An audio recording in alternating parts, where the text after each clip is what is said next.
어제 성주 골프장으로 들어간 사드 장비가 하루 만에 야전에 투입된 데 대해 국방부는 사실상 실전 배치라는 입장을 밝혔습니다. 북한의 핵과 미사일에 대응하기 위해서라고 설명했지만 환경 영향 평가 등 절차를 무시하고 지나치게 서둘렀다는 지적이 나오고 있습니다. 민주사회를 위한 변호사 모임 민변이 다음 달 9일에 선출되는 새 대통령은 사드 공사 중지 명령권을 발동해야 한다고 주장했습니다. 환경영향평가법을 적용하면 환경부와의 협의 절차가 끝나기 전에 공사를 해서는 안 되고 공사 중지 명령도 할 수 있습니다. 오늘 세월호 선내수색에서 미수습자의 것으로 추정되는 유류품이 처음 발견됐습니다. 세월호 4층 선수 부분에서 발견된 이 유류품은 단원고 남학생 교복 상의로 미수습자의 이름표가 붙어있는 것으로 파악됐습니다. 미국 트럼프 정부의 새 대북 정책은 경제, 외교 제재를 통한 비군사적 압박에 초점이 맞춰졌습니다. 북한을 향해 협상의 문을 열어놨다고도 밝혔습니다. 주말과 공휴일도 없이 매일 밤 야근을 해야 하는 근무 환경이 부족한 일자리만큼이나 큰 문제로 떠오르고 있습니다. 오늘 공약 파보기에선 대선 후보들의 근로시간 단축 공약을 짚어봅니다. 개장을 앞둔 서울 고가공원입니다. 서울의 또 다른 랜드마크가 될 수 있을지 기대를 모으고 있는데요. 해결되지 않는 교통 불편에 불만의 목소리도 만만치 않습니다. 잠시 후 밀착 카메라에서 전해드립니다. 에너지를 쓰던 자동차가 수소로 에너지를 만드는 시대로 현대자동차. 시청자 여러분, JTBC 뉴스룸을 시작하겠습니다. 국방부는 사드가 야전에 배치 완료됐고 실제 운용 상태에 있다고 발표했습니다. 당초 대선 전 배치는 물리적으로 어렵다는 게 국방부가 최근에 내놓은 설명이었지만 전혀 다른 상황이 전개되고 있습니다. 사드 배치 결정과 배치지 확정, 또 장비 반입에서 실전 배치까지 정부는 작년부터 사드 관련 발언을 내놓고 뒤집기를 이어가고 있고 그때마다 설명은 제대로 하지 않고 있습니다. 국가 안보에 직결되는 문제라고 주장하면서도 사드 배치 문제와 관련해서는 어떤 절차에도 국민은 없습니다. 이런 가운데 중국 정부는 자신의 이익을 지키는 데 필요한 조치를 하겠다고 밝혔고 곧바로 한국산 식품과 화장품 수입을 또 불허한 것으로 나타났습니다. 먼저 하루 만에 기습적으로 사실상 완료돼버린 사드 배치 소식을 유선희 기자가 보도해드리겠습니다. 국방부는 어제 성주 골프장으로 들어간 사드 장비가 야전에 배치됐고 실제 운용이 가능한 상태라고 발표했습니다. 북한이 도발을 하면 대응할 수 있는 그런 능력을 갖춘 겁니다. 시범 운용이 아니라 실제 운용이군요. 실제 운용입니다. 북한이 탄도미사일을 발사하면 당장이라도 요격에 나설 수 있다는 겁니다. 그런데 북한이 우리나라를 향해 미사일을 발사하는 건 남북한의 전면전을 뜻합니다. 극단적인 상황을 전제로 절차를 무시한 사드 배치의 당위성을 강조하고 있다는 지적이 나옵니다. 전격적인 사드 운용 돌입으로 어제 성주 골프장에 배치된 사드 발사대 2기 외에 국내에 들어와 있는 나머지 4기도 조만간 성주 골프장에 배치될 가능성이 크다는 관측이 나오고 있습니다. 성주 골프장에는 이미 레이더와 교전 통제소 등이 배치되어 있기 때문에 사드 발사대만 6기를 채우면 완성된 사드 1개 포대 전력이 들어서게 됩니다. 어제 성주 골프장 사드 장비 반입 이후 일각에서는 미군이 다음 달 9일 대선 이전에 사드 체계를 시험 가동할 것이란 전망이 나왔는데 이보다 훨씬 빠른 배치와 운용으로 미군은 사실상 대선 전 사드 실전 배치 절차 전체를 완전히 마무리할 것으로 보입니다. 해리 해리스 미국 태평양 사령관은 어제 미 하원 군사위 청문회에 출석해 성주 골프장에 배치된 사드가 곧 가동에 들어간다고 말했습니다. 김관진 청와대 국가안보실장도 오늘 오전 허버트 맥마스터 미국 국가안보 보좌관과 통화한 뒤 주한미군 사드 배치가 원활하게 진행되고 있다고 말했습니다. JTBC 유선입니다. 자, 이렇게 실전 배치된 사드, 저희 JTBC 카메라에 잡혔습니다. 사드가 배치된 골프장 정문 밖 마을에서는 태풍을 앞둔 것과 같은 침묵 속 긴장이 계속되고 있습니다. 윤두열 기자입니다. 사드 발사대가 하늘을 향하고 있습니다. 북쪽, 정확히 김천 방향입니다. 골프장 남쪽에 있는 달마산 정상에 올라오니 성주 골프장이 한눈에 들어옵니다. 제 바로 아래가 골프장 정문인데 정문 정반대쪽으로 사드 발사대 2기가 설치된 것을 확인할 수 있습니다. 발사대 앞에는 군인 4명이 있고 불도저로 보이는 차량이 오가고 있습니다. 헬기로 수송된 컨테이너는 골프장 곳곳에 자리하고 있고 군인들은 골프장을 트랙 삼아 조깅을 즐깁니다. 골프장 밖 성주군 초전면 소성리에선 주민들이 당번제로 돌아가며 지나가는 차량과 경찰의 동향을 지켜보는 가운데 큰 충돌 없이 하루가 지났습니다. 하지만 사드 4기가 추가로 들어온다는 소식이 들려오자 추가 반입을 저지할 방안을 모색했습니다. 주민들이 폭도로 바뀌기에는 너무 짠하고 묵갈 수는 없으니 오로지 몸으로 싸울 예정입니다. 특히 앞으로 투쟁 방향을 사드 배치 반대에서 사드 철고로 전환하는 방안을 검토 중입니다. 성주골프장 진입로인 진박교 삼거리에선 원불교에서 철야기도를 다시 시작했습니다.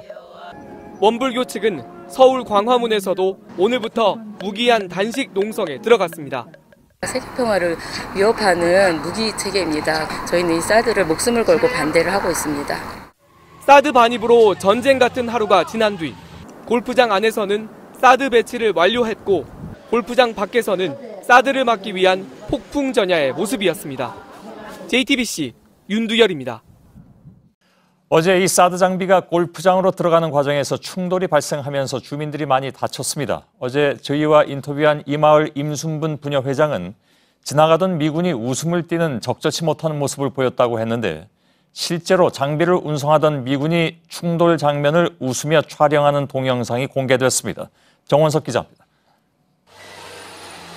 어제 새벽 경북 성주군 성주 골프장으로 사드 장비를 실은 미군 차량들이 줄지어 들어옵니다. 반대 집회에 나선 주민들은 경찰 병력에 꽉 막혔고 그 사이로 미군 차량들이 지나갑니다. 간간히 물병이 차량 행렬로 날아가고 주민들의 다급한 목소리도 들리지만 차량 통행에는 아무 지장이 없습니다. 그런데 유독 미군 한 명이 싱긋 웃으며 지나가는데 손에는 동영상을 촬영하듯 휴대전화를 들고 있습니다. 어제 JTBC와의 인터뷰에서 밝힌 이 마을 부녀회장의 말과 일치합니다. 그런데 그 와중에 미군이 그 차를 몰고 지나가면서 주민들을 향해서 씩 웃음을 짓는데 마치 비웃는 듯한 그런 인상을 주었습니다. 영상만으론 비웃음이었는지 그 의도를 확인할 수는 없습니다. 하지만 주민들은 어제 여기저기 부상까지 입어가며 막아선 자신들의 행동이 구경거리와 조롱 대상에 불과했다며 분노했습니다. JTBC 정원석입니다.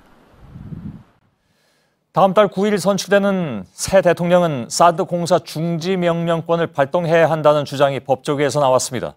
환경부와의 협의 절차가 끝나기도 전에 공사를 해서는 안 되고 공사 중지 명령도 할 수 있도록 하는 법을 근거로 제시했습니다. 안태훈 기자입니다.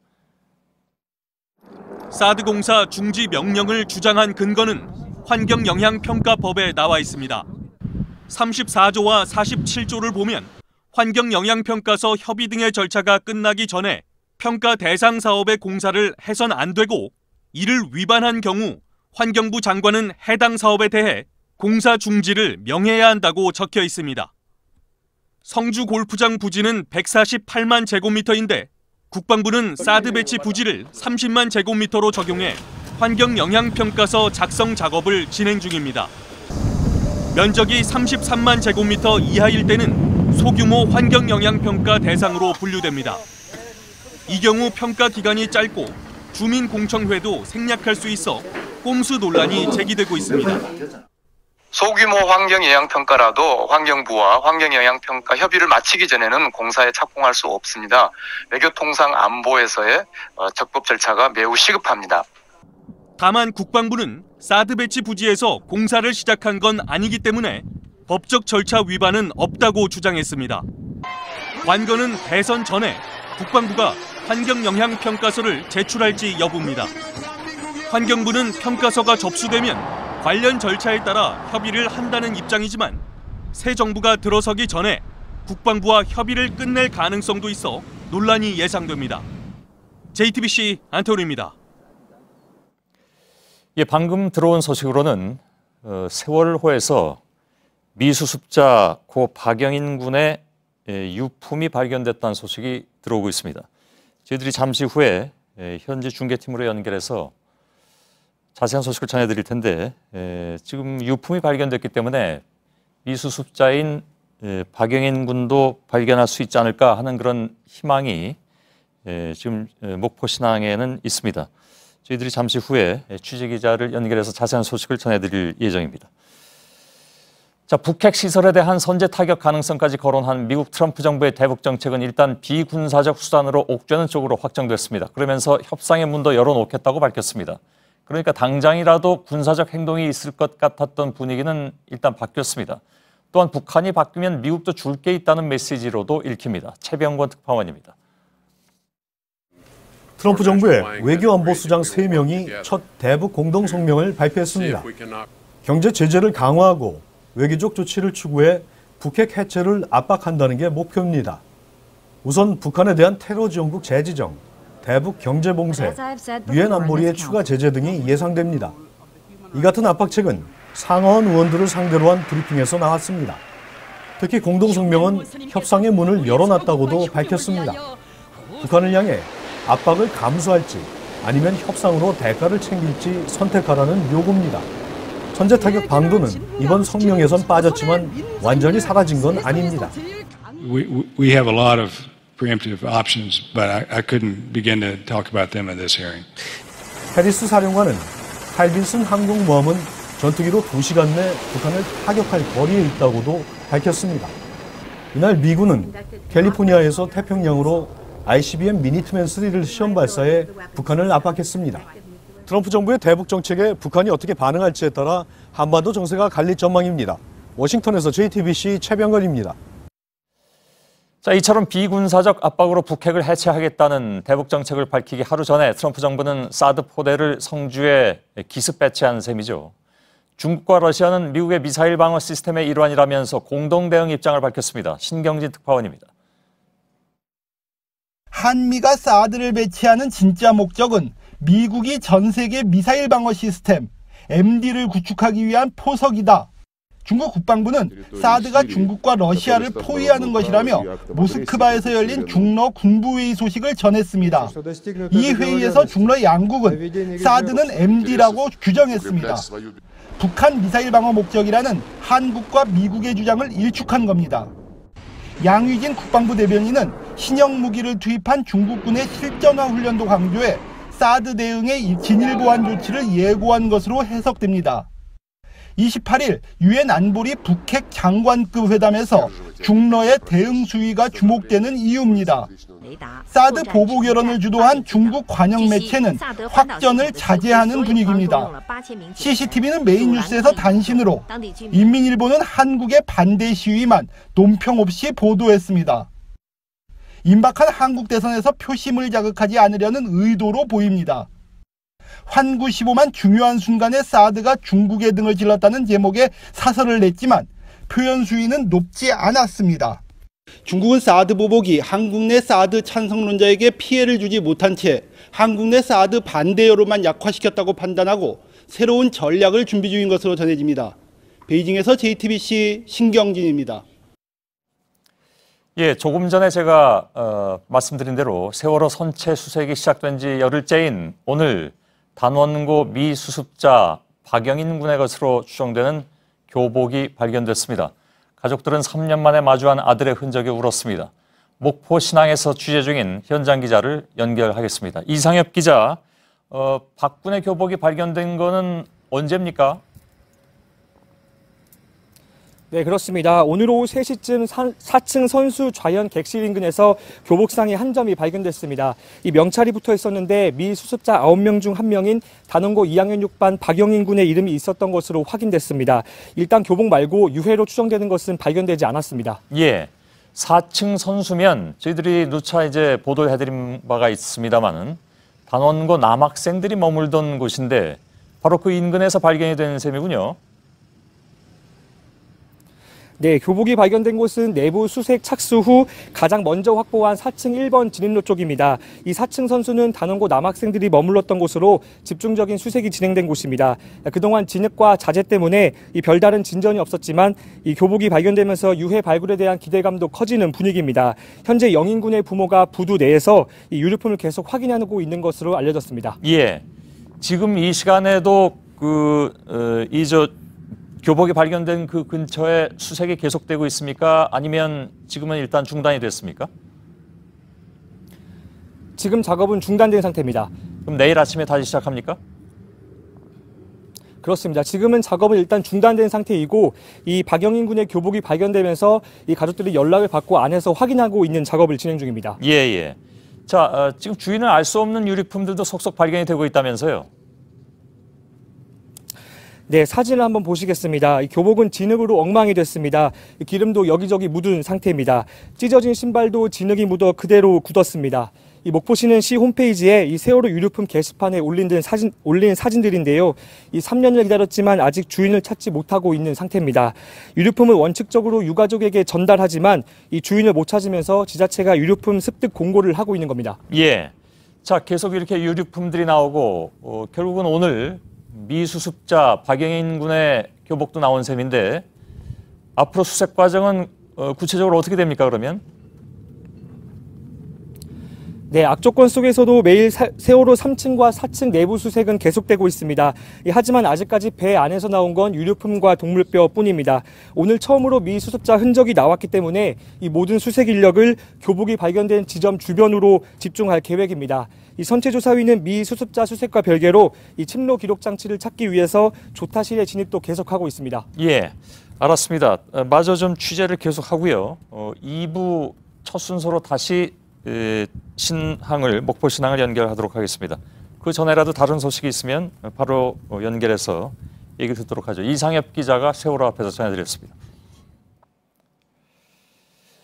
예, 엊그제 JTBC TV 토론 이후로 동성애 문제가 연일 거론이 되고 있는 상황입니다. 사실 동성애 문제는 이전 선거에는 거의 언급조차 되지 않았기 때문에 각 후보 진영에서는 이에 대한 정책도 또 준비도 없는 상황이긴 한데 오늘 문재인, 안철수 후보가 나란히 동성애 문제에 대한 입장을 밝혔습니다. 정재윤 기자입니다. 지난 25일 JTBC 대선 토론에서 홍준표 자유한국당 후보가 군대 내 동성애에 대해 문재인 더불어민주당 후보의 입장을 확인한 뒤 동성애에 대한 의견을 묻습니다. 네, 저는 좋아하지 않습니다. 합법화 찬성하지 않습니다. 문 후보의 발언 이후 성소수자 단체들은 거세게 항의했습니다. 문 후보는 오늘 성소수자들에게 아픔을 준 것 같아 송구스럽다고 말했습니다. 동성애와 관련한 입장도 다시 정리해서 밝혔습니다. 동성애는 허용하고 말고 또는 찬반 그런 문제는 아니라고 봅니다. 군대 내 동성애에 질문을 받았기 때문에 동성혼 합법화에 대해서도 아직 사회적 합의가 모아지지 않았다고 말했습니다. 다만 동성애에 대한 차별이 있어서는 안 된다고 강조했습니다. 어제 기자들 질문에 입장을 내지 않았던 안철수 국민의당 후보도 오늘은 입장을 냈습니다. 동성결혼 합법화 반대합니다. 동성애는 찬성 또는 반대, 허용 또는 불허 사안이 아닙니다. JTBC 정재윤입니다. 이번 대선은 보궐선거인 만큼 선거 당일 확정되는 즉시 당선자 신분이 아닌 대통령 임기가 시작이 됩니다. 인수위를 꾸릴 수 없기 때문에 각 후보들은 미리 총리를 비롯한 내각 인선과 부처 개편 방향을 지금 잇따라 내놓고 있습니다.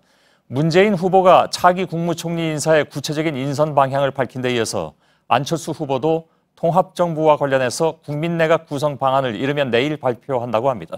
고석승 기자입니다. 문재인 후보가 차기 총리로 마음에 둔 인사가 있다고 말했습니다. 저는 적정한 시기에는 그분을 공개해서 좀 국민들에게 또 예측 가능성을 높여주기도 하고 또 국민들의 판단을 이렇게 구해보기도 하고. 비영남권 출신 인사를 총리로 내세울 것이라는 언급도 했습니다. 또 국민의당과 정의당을 새 정부의 협치 대상으로 꼽으면서 뿌리가 같은 국민의당과의 통합 가능성도 열어놓겠다고 밝혔습니다. 통상 기능을 다시 외교부로 돌려놓고 박근혜 정부에서 신설된 미래창조과학부에 과학기술 컨트롤타워 역할을 부여하는 등 부처 개편안도 일부 내놨습니다. 안철수 후보도 통합정부에 대한 의지를 다시 강조하고 나섰습니다. 국민 대통합정부 세우겠습니다. 개파 패권주의가 망친 나라 국민 대통합정부로 제대로 세우겠습니다.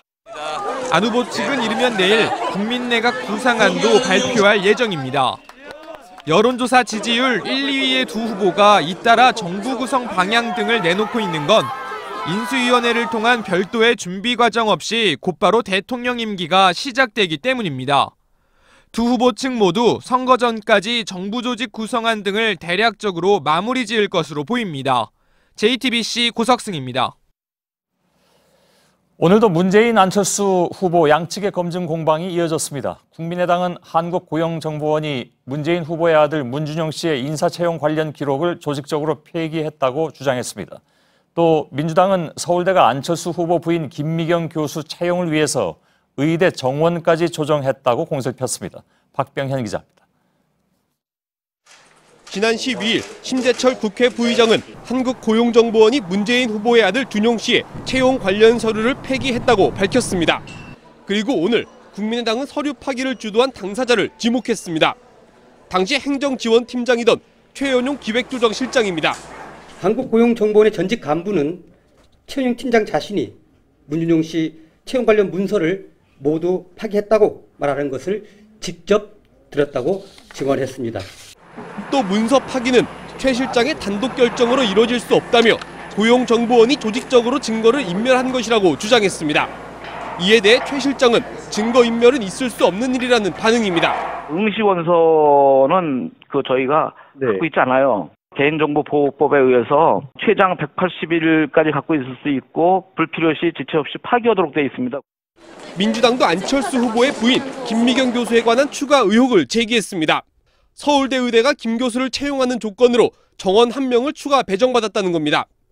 또 김 교수가 2011년 교수 임용 이후 학술평가 기준인 SCI 논문 제출 실적이 한 편뿐이라며 다른 교수 같으면 재임용 탈락 사유라고 강조했습니다. 이에 대해 국민의당은 김미경 교수 관련 민주당의 의혹 제기는 후한무치 행태라고 비판했습니다. JTBC 박병현입니다. 프란시스코 교황이 트럼프 지지를 발표했다. 이건 작년에 미국 대선에서 등장한 이제는 유명해진 가짜뉴스입니다. 가짜뉴스에 오염된 선거판이 선거 결과까지 만들었다. 이런 분석이 나오곤 했는데요. 우리의 경우에 작년 최순실 국정농단 사태와 올해 박근혜 전 대통령 탄핵 국면에서 각종 가짜뉴스가 기승을 부렸죠. 지금 진행 중인 대선에도 가짜뉴스가 무더기로 쏟아지고 있습니다. 선관위가 적발한 대선 관련 가짜뉴스가 무려 3만 건을 넘어섰습니다. 짧은 선거 기간을 감안하면 기록적인 숫자입니다. 정치부의 유한을 기자와 어떤 것들이 지금 가짜뉴스로 돌고 있는지 확인해 보도록 하겠습니다. 자, 유한을 기자, 하여간 엄청나게 많이 돌아다니고 있는 모양인데 못 받아본 분들은 이게 뭐가 가짜뉴스인지 잘 모르는 분들도 계실 것 같고 어떤 게 있습니까? 예를 들면? 네, 좀 가짜뉴스에 집중 공세를 받고 있는 문재인, 안철수 두 후보를 좀 예로 들어보겠습니다. 예. 문 후보의 경우에는 일제금괴 200톤을 갖고 있다는 뉴스가 한동안 돌았고요. 이건 아직도 도나요? 지금은 잠잠해진 상태입니다. 또 안 후보의 경우에는 대선 후보 중에 유일한 일제 부역자의 자손이다. 이런 뉴스가 돌기도 했습니다. 둘 다 양 캠프에 의해서 근거 없이 무차별적으로 퍼지는 가짜 뉴스로 판정이 났고요. 또 선관위에서도 공식적으로 인정을 한 상태입니다. 워낙 많다 보니까 이제 선관위가 유형별로 이렇게 분류를 했다면서요? 네, 맞습니다. 허위 사실 공표가 2만여 건으로 압도적으로 많았습니다. 3만 건 중에? 예, 그렇습니다. 불법 여론조사 공표도 9,460건으로 지난 18대 대선의 3.5배 수준을 보였고요. 또 후보자 비방, 그 다음에 또 지역 비하나 모욕이 그 뒤를 이었습니다. 모두 선관위 측에서 적발해서 정식으로 삭제를 요청한 게시물입니다. 가짜뉴스라는 건 사실 이제 공식적인 용어는 아니죠. 그래서 선관위에서는 사이버 위법 게시물 이렇게 표현을 하고 있던데 아무튼 크게 늘어났다는 건데 왜 그런지는 알만은 합니다. 그죠? 네, 그렇습니다. 그 소셜 네트워크 서비스, 줄여서 SNS라고 하는데요. 그 종류가 5년 전 그 대선 때보다 좀 다양해지고 또 그만큼 활발하게 사용되는데 그 이유가 있는 것으로 분석이 됩니다. 예. 그 가짜뉴스 자체가 만들기가 쉬운데 또 이런 SNS를 통해서 유포까지 쉬워진 점이 있습니다. 예. 아까 미국 대선을 말씀하셨는데요. 실제로 가짜뉴스가 효과가 직접적이고 또 즉시 나타나기 때문에 어떤 네거티브의 수단으로 좀 유포해야겠다 이런 유혹을 느끼는 사람들이 많은 겁니다. 예, 그 소셜 네트워크도 다양해졌다고 아까 했는데 어느 SNS에서 얼만큼 돌았는지 그것도 통계가 나와 있습니까? 네, 선관위에서 이번에 처음으로 분석을 했습니다. 유통 경로 중에 네이버 밴드가 26.6%로 가장 많았습니다. 예. 또 그 뒤로 페이스북과 트위터도 좀 많은 것으로 나타났고요. 또 카카오 스토리에서도 1,472건의 가짜 뉴스가 적발됐습니다. 예. 근데 거기까지는 알겠는데 예. 제일 많이 쓴다는 그 카카오톡 스토리 말고요. 예. 카카오톡은 왜 여기 거기서 빠져 있습니까? 통계에서? 네, 제가 이 부분을 선관위에 좀 문의를 해봤는데요. 카카오톡 같이 이른바 폐쇄형 SNS는 선관위의 감시 대상에서 빠져 있다고 합니다. 예. 이게 법적으로 불가능하기 때문인데요. 저희가 이미 여러 차례 보도한 바 있는 신현희 강남구청장의 경우에도 이 제보 때문에 드러난 경우인데 예. 이렇게 신고가 들어오지 않는 이상 감시 또는 적발이 힘든 상태입니다. 그 네이버 밴드나 카카오 스토리 같은 경우를 아까 좀 이야기를 했는데 그것 같은 경우에도 사용자에 의해서 공개된 글만 감시를 할 수 있기 때문에요. 실제 이렇게 공식 집계된 것보다도 더 많은 가짜뉴스가 유통되고 있다고 보시면 될 것 예. 같습니다. 어찌 보면 공식 집계한 것보다도 뒤로 돌고 있는 게 훨씬 더 많을 가능성, 이거 배제할 수 없을 것 같습니다. 네. 지난번에 왜 태블릿 PC 조작이다 이렇게 가짜뉴스 돈 것도 사실 카카오톡에서 제일 많이 돌았잖아요. 네, 맞습니다. 이게 근데 가짜뉴스 하나를 삭제한다고 해서 선관위가 그렇다고 해서 다 끝나는 게 아니라면서요. 계속 검색은 가능하다면서요. 예, 그렇습니다. 거기에서 더 큰 문제가 발생합니다. 이 한번 만들어진 가짜 뉴스는 SNS상에서 계속 퍼각이나 공유가 가능한데요. 그러다 보니까 가짜 뉴스 몇 개를 지운다고 해서 그 인터넷상 또 SNS상의 모든 글이 다 지워지는 건 아닙니다. 예. 그래서 실제로 문재인, 안철수 두 후보의 그 삭제된 가짜 뉴스를 좀 검색을 해봤습니다. 그랬더니 이미 법원 판결로 허위로 판명된 문재인 후보 부친이 반공 포로다라는 그 가짜 뉴스와 또 선관위가 아니라고 해명 자료까지 낸 그 안랩 계열사의 투표지 분류기를 이 안랩 계열사에서 만든다 이런 뉴스들도 쉽게 검색이 가능했습니다. 예. 자, 이게 선거에 실제로 영향을 끼친다면 그건 정말 심각한 문제이기 때문에 근데 이게 지금 뭐 어떻게 예방 기능이 전혀 없기 때문에 말이죠. 그래서 더 걱정인 것 같습니다. 유한울 기자였습니다. 일자리 문제로 후보들이 첨예하게 부딪힌 바 있습니다. 그런데 실업 사태도 문제지만 사실 과로도 문제입니다. 물론 일자리가 더 급하다라는 얘기도 나올 수는 있지만 겨우 일자리를 갖게 되면 과로가 그 다음 순서입니다. 과로로 숨지는 젊은이들까지 나오자 대선 주자들은 노동 시간을 줄이겠다고 입을 모으고 있습니다. 실제로 초과 근무에 시달리는 직장인의 현실 살펴보고 오늘 공약 파보기 윤정식 기자와 함께 근로시간 단축 공약을 파보겠습니다. 먼저 박영호 기자입니다. 자정이 넘었는데도 건물마다 불이 환합니다. 게임 업체들이 몰려있는 서울 구로 디지털 단지입니다. 게임 업계는 장시간 근로로 악명이 높습니다. 한밤중에 퇴근하는 10년차 게임 개발자를 만났습니다. 시기에 맞춰서 게임을 개발하기 위해서 하루 12시간 이 정도 근무는 되게 일반적화되어 있고요. 개인적인 여가라든가 어떤 휴식, 연애, 결혼 이런 것들을 굉장히 많은 것들을 포기하게 되는 것 같아서. 실제 이 씨의 근무 기록표입니다. 올 2월 한 달 동안 출근을 안 한 닷새만 빼고 모두 야근입니다. 자정을 넘겨서 퇴근한 경우가 대부분입니다. 초과 근무는 모두 171시간, 사실상 한 달을 더 일한 셈입니다. 게임업계뿐만 아닙니다. 경제협력개발기구 OECD에 따르면 지난해 기준으로 우리나라 국민의 연평균 근로시간은 2,113시간으로 1위입니다. 다른 OECD 회원국에 비해 347시간 더 일하는 겁니다. 직원이 많지 않은 중소기업에선 더 쉬기 어렵습니다.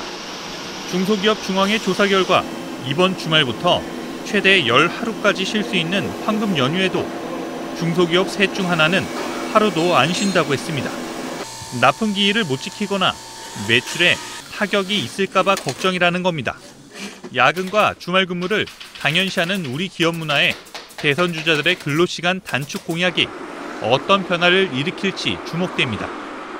JTBC 박여우입니다. 자, 이렇게 수많은 직장인들에게 야근은 일상이 되어 있습니다. 평일 저녁에 가족끼리 둘러앉아서 밥 한 끼 먹는다는 것은 굉장히 힘든 일이 됐죠. 그래서 주요 대선 후보들이 모두 노동시간 단축을 공약으로 들고 나왔는데 윤정식 기자와 함께 공약 파보기에서 한번 알아보도록 하겠습니다. 자, 후보들 공약이 일단 뭐 현행 근무 시간을 다 줄인다는 점에서 방향은 다 같죠? 네, 그렇습니다. 일단 현행법상 이 법정 근로시간은 40시간입니다. 하지만 주중에 총 12시간까지 연장 근로가 가능하고 이 주말 근무는 여기에 포함되지 않기 때문에 이걸 다 더하면 법적으로 최대 68시간까지 근무가 가능한 구조입니다. 이를 문재인, 홍준표 또 안철수 후보는 52시간까지, 그리고 유승민 후보는 평균 45시간, 또 심상정 후보는 단계적으로 35시간까지 줄이겠다라고 공약했습니다. 예. 노동계 반응이 어떻게 나오고 있습니까? 이 표면적으로는 찬성을 하고 있는데요. 이 속내는 좀 복잡합니다. 우리 임금 체계의 특수성 때문인데요. 한 대형마트 근로자의 급여 명세서를 한번 살펴보겠습니다. 여기 기본급을 의미하는 기본 수당이 있고요. 그리고 할증 시급을 받는 초과 근무 수당, 또 나머지는 정액으로 받는 각종 수당들로 구성이 되어 있습니다. 이 전체 급여 중에서 기본급이 절반도 안 되는 거를 금액을 보시면 확인을 하실 수 있습니다. 그러니까 수당이 그만큼 많고 기본급이 적은 임금 구조. 이래서 근무 시간이 줄면 임금도 따라서 줄 수밖에 없는 그런 구조잖아요. 맞습니다. 일부 근로자들은 근무 시간 단축 공약이 현실과는 맞지 않다는 말까지 하고 있습니다. 직접 목소리 한번 들어보시죠. 예. 누가 더 일을 많이 하고 싶겠어요. 근데 일을 많이 하지 않으면 기본 수당 자체가 너무 낮기 때문에 6시간이나 7시간 이런 단시간 근무자들은 오히려 8시간 근무자가 되는 게 소원입니다. 그게 현장의 슬픈 현실입니다. 예. 네, 근무 시간을 줄이는 것 자체는 찬성을 하는데 이 기본급 비중을 높이는 게 선행되어야 된다, 내지는 병행되어야 된다는 겁니다. 실제 지난해 기아차 노조는 야근을 1시간 줄이는 내용의 조합원 투표를 했는데 부결됐습니다. 하지만 후보들은 감축 목표치만 발표를 하고 있고 이를 현장에 어떻게 적용할지에 대해서는 구체적인 방법을 제시하지 못하고 있습니다. 예. 근데 후보들이 얘기하는 것은 노동 시간을 단축하면 그만큼 일자리 창출 효과도 있다. 그만큼 이제 나눠 갖자는 얘기인가요? 그런데 그 효과에 대해서 의문이 제기가 되고 있습니다. 기존 근로자의 근로 시간이 줄어들면은 지급하는 임금도 줄어들 테니까 그만큼 근로자를 더 뽑아서 일을 시키면 일자리까지 늘어난다, 이런 계산인데요. 이 기업 입장에서는 새 인력을 뽑는 비용이 이 줄어든 인건비보다 더 클 수밖에 없다고 주장을 하고 있습니다. 또 이렇게나마 늘어나는 일자리를 정규직으로 채울 가능성이 거의 없고 그나마 중소기업들은 감소폭만큼 충분히 뽑을 여력도 없다는 게 현실입니다. 기업들 얘기도 한번 들어보겠습니다. 중소기업들은 지금 또 인력난이 굉장히 심한데 새로운 고용 창출은 사실상 기대할 수 없을 것이고요. 오히려 생산만 줄어드는 그러한 부작용의 효과가 있고. 자, 이런 방식 말고 다른 형태의 임금 계약도 있지 않습니까? 네, 그렇습니다. 이 40시간을 넘겨서 일하면 그만큼 수당을 받는 게 아니라 처음부터 기본급의 수당을 다 포함해서 급여 계약을 하는 방식인데요. 이걸 포괄임금제라고 부릅니다. 이 현재 주당 최대 근로시간은 68시간인데 근로기준법에는요, 이 회사와 근로자가 합의를 한다면 이 한도를 넘겨서 일할 수 있도록 예외 규정을 두고 있습니다. 이 포괄임금제를 적용하는 회사에서 이 규정이 악용되고 있어서 수당도 없이 68시간을 훨씬 넘겨서 일하는 실정입니다. 지난번에 엊그제 토론에서도 이 문제가 논쟁거리기도 했습니다. 이런 회사들이 얼마나 많습니까? 이 보통의 일반 사무직원들은 특히 이 IT 업계에서 이런 고용 방식이 많이 일어나고 있습니다. 이 운수업이나 또 야근, 휴일 근무가 많은 일부 생산직에서도 덜어서 있는데요. 이 제도가 유지되는 한 이 후보들의 근로시간 단축 공약이 실현되더라도 업무량에는 변화가 없을 것으로 보입니다. 이 때문에 심상정 후보는 포괄임금제 폐지를 공약했고요. 문재인, 안철수 후보는 개선을 약속했습니다. 예. 엊그저께 말씀드린 그 토론회에서의 논쟁이 바로 심상정 후보하고 안철수 후보 간에 잠깐 좀 있었는데 네. 뭐 하자 안 하자라는 차원의 논쟁은 아니었습니다만 알겠습니다. 예, 윤정식 기자였습니다. 박근혜 전 대통령의 퇴진을 요구하면서 매주 광장을 지켜온 시민들이 오는 토요일에 마지막으로 촛불 집회를 엽니다. 광장의 민심을 잊고 선거 공학에만 빠져 있으니까 이번 대선을 잊게 한, 즉 가능하게 한 촛불 민심을 대선 후보들에게 전하겠다는 겁니다. 이른바 광장의 경고입니다. 신진 기자입니다. 지난해 10월부터 서울 도심에선 박근혜 대통령의 퇴진을 요구하는 촛불 집회가 매주 열렸습니다. 모인 누적 참가 인원만 1,700만 명에 달합니다. 2,400여 개 시민단체가 퇴진행동이라는 이름으로 연합해 준비해온 건데 이번 주말 광장의 경고라는 주제로 마지막 집회를 열기로 했습니다. 시민의 힘으로 치르게 된 대선이지만 정작 대통령 후보들이 정권 쟁취에만 몰두하고 있다는 겁니다. 오는 토요일 집회에서 촛불 민심을 대통령 후보들에게 전하고 대선이 끝나면 조직을 해체할 계획입니다. 민생 문제나 노동 문제, 재벌개혁 문제 등이 해결되는 방향으로서의 대선이 돼야 된다는 마지막 목소리를 공유한 것입니다. 주최 측은 최저임금을 1만 원으로 올리는 등 대선 후보들에게 구체적인 과제도 제시했습니다. 한편 시민단체들도 오늘 오후 잇따라 기자회견을 열고 선거 연령 하향, 검찰개혁 등 새 정부가 해결해야 할 과제들을 발표했습니다. 가습기 살균제 피해자들은 대선 후보들에게 참사 진상규명을 촉구하는 캠페인을 벌였습니다. JTBC 신진입니다. 전남 여수의 한 방사선 투과 검사업체 노동자들이 허용된 양보다 훨씬 많은 방사능에 피폭돼 일부는 병에 걸린 사실이 확인됐습니다. 적절한 안전조치도 없었고 더구나 회사 측이 이를 은폐하려 했다는 의혹까지 나옵니다. 정진명 기자입니다. 전남 여수의 한 방사선 투과 검사 업체입니다. 이 업체의 방사선 작업 근로자 35명 중 10명이 안전 기준을 초과하는 양의 방사선에 피폭된 사실이 확인됐습니다. 원자력안전위원회가 지난 1월 근로자의 피폭설량 기록을 확인하는 과정에서 드러난 겁니다. 특히 33살 문모 씨는 연간 허용 설량인 50mS의 20배가 넘는 1191mS의 방사능에 피폭됐고 재생불량성 빈혈 판정까지 받았습니다. 문 씨는 지난해 7월부터 올해 1월까지 용접 부위를 방사선으로 검사하는 작업에 방사선 측정기 없이 거의 매일 투입됐습니다. 자신이 얼마나 많은 방사선에 노출됐는지 알 수 없어 허용치를 넘겨버린 겁니다. 나머지 9명도 기준치의 2배가 넘는 100mS 이상 피폭된 것으로 나타났습니다. 안전 담당하니까 여기까지 안전 담당이 예전에 지금 교육가 있어요. 원안위는 업체가 근로자들의 하루 방사선 피폭량을 허위 보고한 것으로 판단하고 있습니다. 검사를 발주한 업체도 실제 작업량을 축소 보고한 사실이 확인됐습니다. 원안위는 허위 자료를 제출한 검사 의뢰업체 4곳을 검찰에 고발할 예정입니다.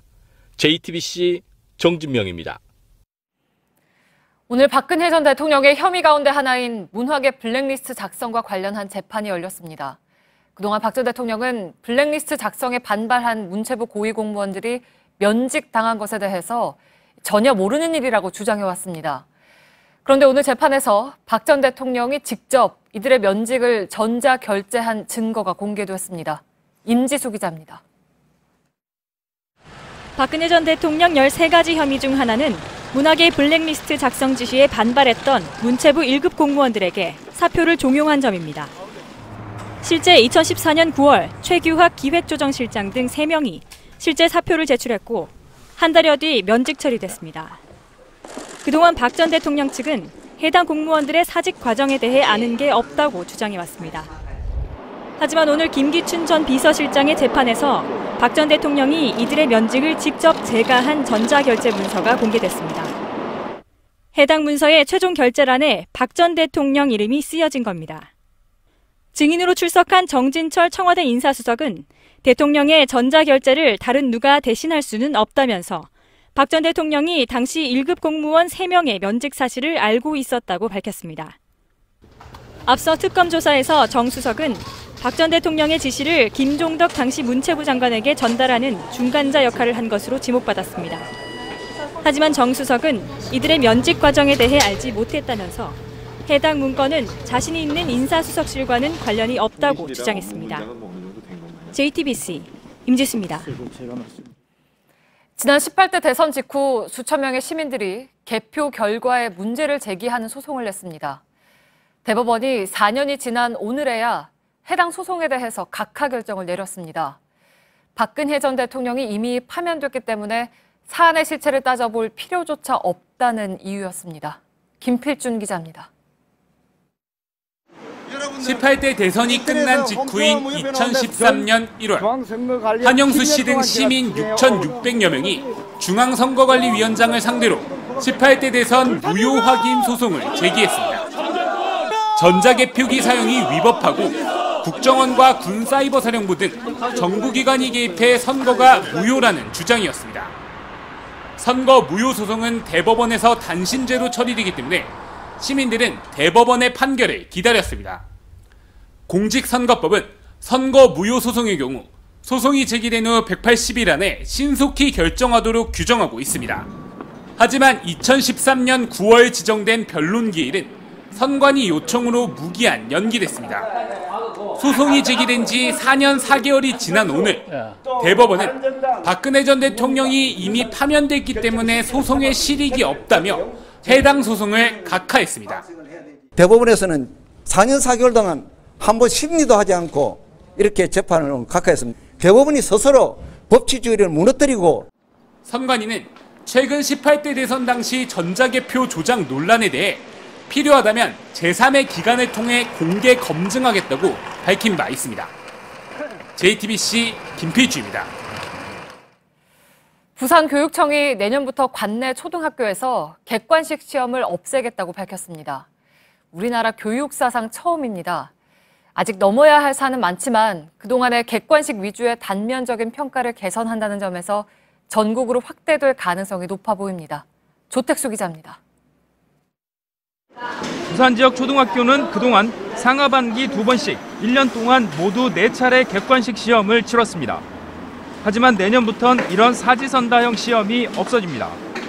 대신 교과별 성취 기준 중심의 다양한 서술과 논술형 시험으로 대체됩니다. 암기식, 정답 고르기식 교육으로는 통합적 사고를 할 수 있는 인재를 양성할 수 없다는 판단 때문입니다. 이런 흐름은 전국으로 확대될 가능성이 높습니다. 준비 정도의 차이는 있지만 적어도 17개 교육청 중에 대다수는 이런 방향으로 전환을 해야 된다라는 데 대한 문제의식은 공감하고 있습니다. 실제로 서울시 교육청은 미래교육 상상 프로젝트를 통해 과정 중심의 평가 방식을 논의하고 있고 경기도 교육청도 일제고사를 이미 폐지했습니다. 교육부 관계자는 4차 산업혁명 시대에 걸맞는 창의적 인재 양성을 위한 다양한 시도 중 하나라고 말했습니다. 부산시 교육청은 올해 안에 공청회와 시범학교 운영을 통해 적절한 학급당 학생 수와 우수 교사 확보 방안, 평가 방식 등을 다듬은 뒤 내년 전면 실시할 계획입니다. JTBC 조택수입니다. 늦은 밤이나 휴일에도 아픈 아이들을 위해서 문을 열어두라고 정부가 정해놓은 병원들이 있습니다. 그런데 이 병원들을 조직적으로 방해한 의사들이 있었습니다. 송우영 기자입니다. 전국 19개 달빛 어린이 병원은 정부 지원을 받아 평일 밤 12시나 휴일 저녁 6시까지 진료합니다. 야간이나 휴일이면 조금만 아파도 서너 배 비싼 진료비를 내고 응급실에 가야 하는 걸 줄이기 위해 2014년 8월 도입됐습니다. 하지만 소아청소년 전문의들의 모임인 대한소아청소년과 개원의사회는 의사들에게 달빛 어린이 병원을 그만두라고 강요했습니다. 구인 방해 행위가 가장 큰 일이고요. 또 하나는 각종 인터넷이나 커뮤니티를 통한 소속 의사들에 대한 명예훼손. 이들은 달빛 어린이 병원 의사들의 이름과 사진을 인터넷에 올리고 비방글을 달았습니다.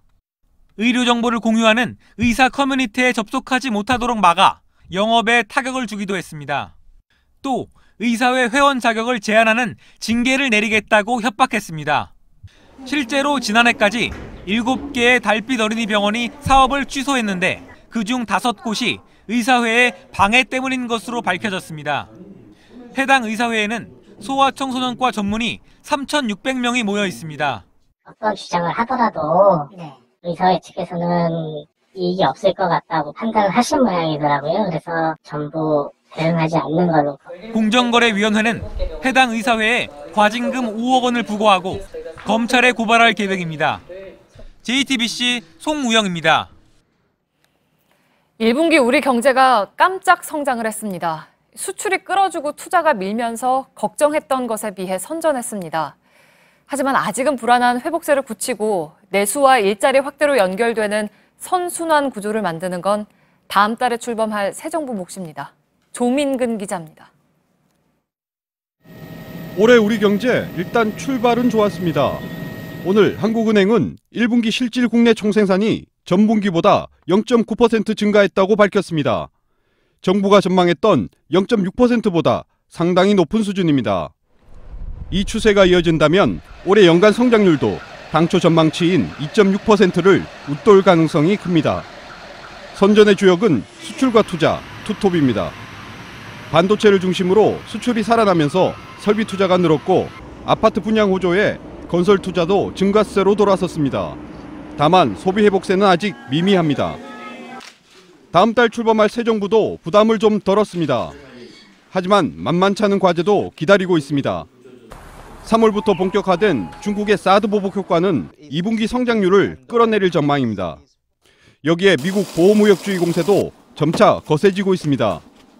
또 수출에 비해 내수 회복이 더딘 상황에서 금리 인상 속도가 빨라질 경우 가계가 충격을 받을 수 있습니다. 미국을 중심으로 한 보호무역주의 움직임과 한반도의 그 지정학적 리스크 등 불확실성도 여전히 상존하고 있습니다. 확장적 선순환 국면을 진입했다고 장담하기에는 아직 이르다.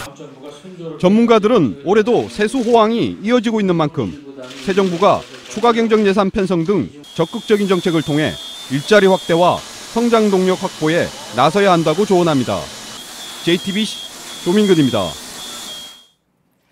여자 테니스의 샤라포바가 코트로 돌아왔습니다. 금지 약물 복용으로 받은 15개월 동안의 징계가 끝난 건데 샤라포바는 여전히 화려했지만 주위의 시선은 싸늘했습니다.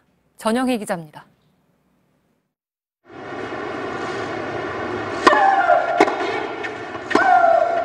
코트를 쩌렁쩌렁 울리는 고함 소리가 다시 들리기 시작했습니다. 형형색색의 유니폼만큼 현란한 스트로크까지 15개월 전의 샤라포바 그대로였습니다. 복귀전에서 이기자 샤라포바는 우승한 것처럼 포효했습니다. It was a moment that I've been obviously looking forward to for a very long time. 팬들은 샤라포바의 키스 세리머니에 박수를 보냈습니다. 화려한 복귀였지만 테니스계 반응은 좀 다릅니다. 샤라포바는 1년 이상 경기에 나오지 못해 세계 랭킹도 없습니다. 원칙대로라면 프로 투어 대회에 나설 수 없는데 대회 주최 측의 초청 선수로 출전길이 열렸습니다. 도핑 징계가 끝나자마자 특혜를 받고 있다는 겁니다. Unfair to all the other players who, do it the right way and are true. 여자 테니스 최고 스타인 샤라포바는 이런 논란에도 불구하고 대회 초청장이 쏟아지고 있습니다. 인기가 많아 대회 흥행에 도움이 되기 때문입니다.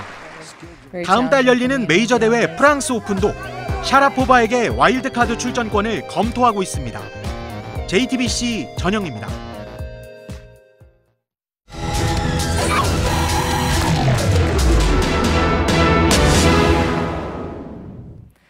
한동안 폐쇄됐던 서울역 고가도로가 다음 달이면 시민들이 거닐 수 있는 공중정원으로 돌아옵니다.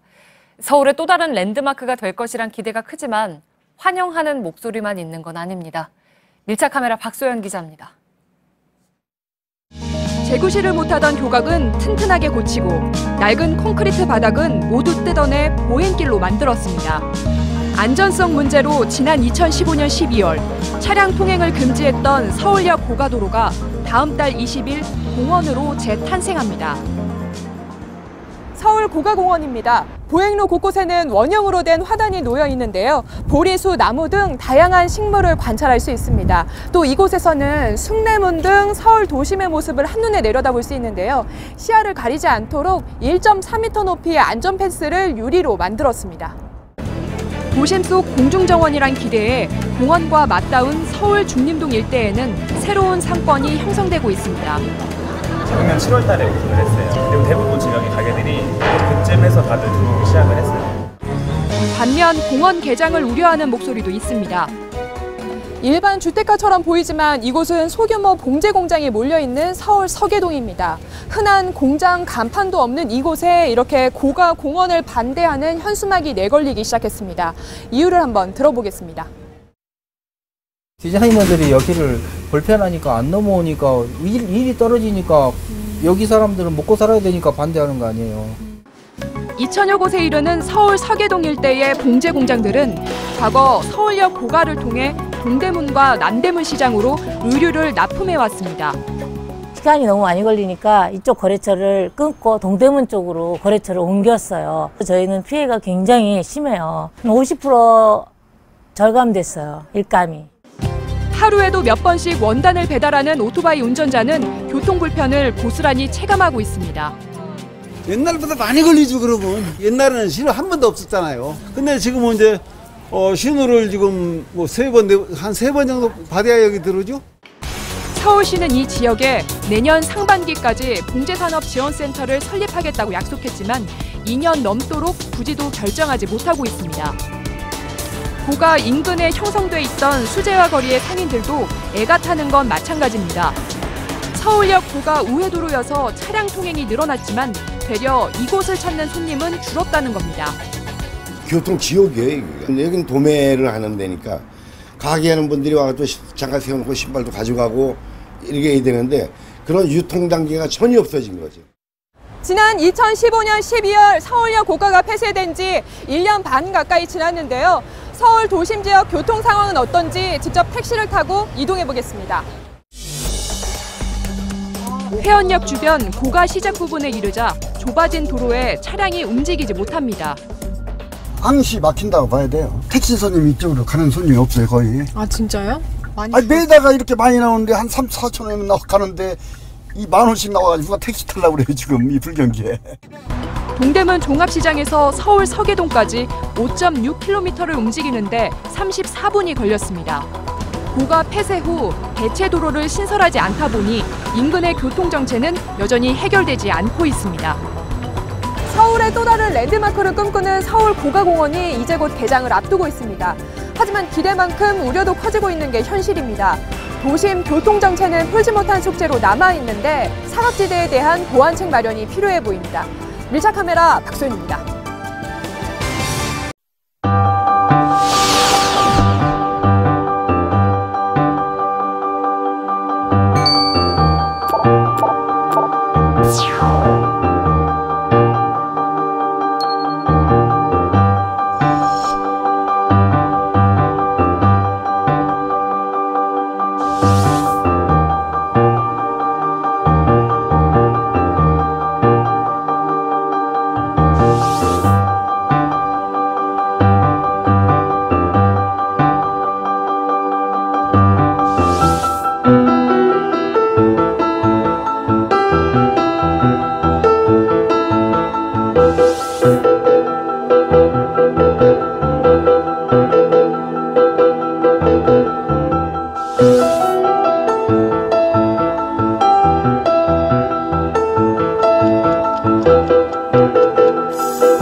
뉴스룸의 앵커 브리핑을 시작하겠습니다.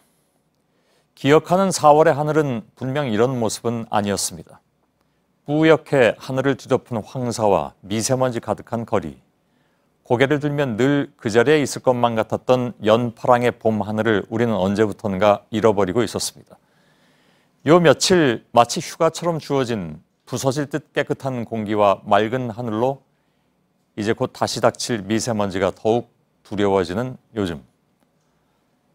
누군가는 이런 캠페인을 시작했습니다. It was our sky. 잃어버린 하늘을 안타까워하는 사람들이 모여서 과거에 촬영한 하늘, 찰나의 순간에 발견한 하늘의 아름다움을 공유하기 시작한 겁니다. 현재형이 아닌 과거형이 사용된 문장은 안타까움과 그리움을 품고 있었습니다. 물론 사진 몇 장 찍는다고 해서 뿌옇게 덮인 하늘이 거치진 않겠지만 우리가 원하는 것은 무엇인가 끊임없이 기억하고 원한다면 언젠가는 다시 찾을 수 있다는 의지를 그들은 보여주고 있습니다. It was our sky. 마치 공기처럼 하늘처럼 당연히 우리에게 있을 줄 알았다가 잃어버린 것들은 많았습니다.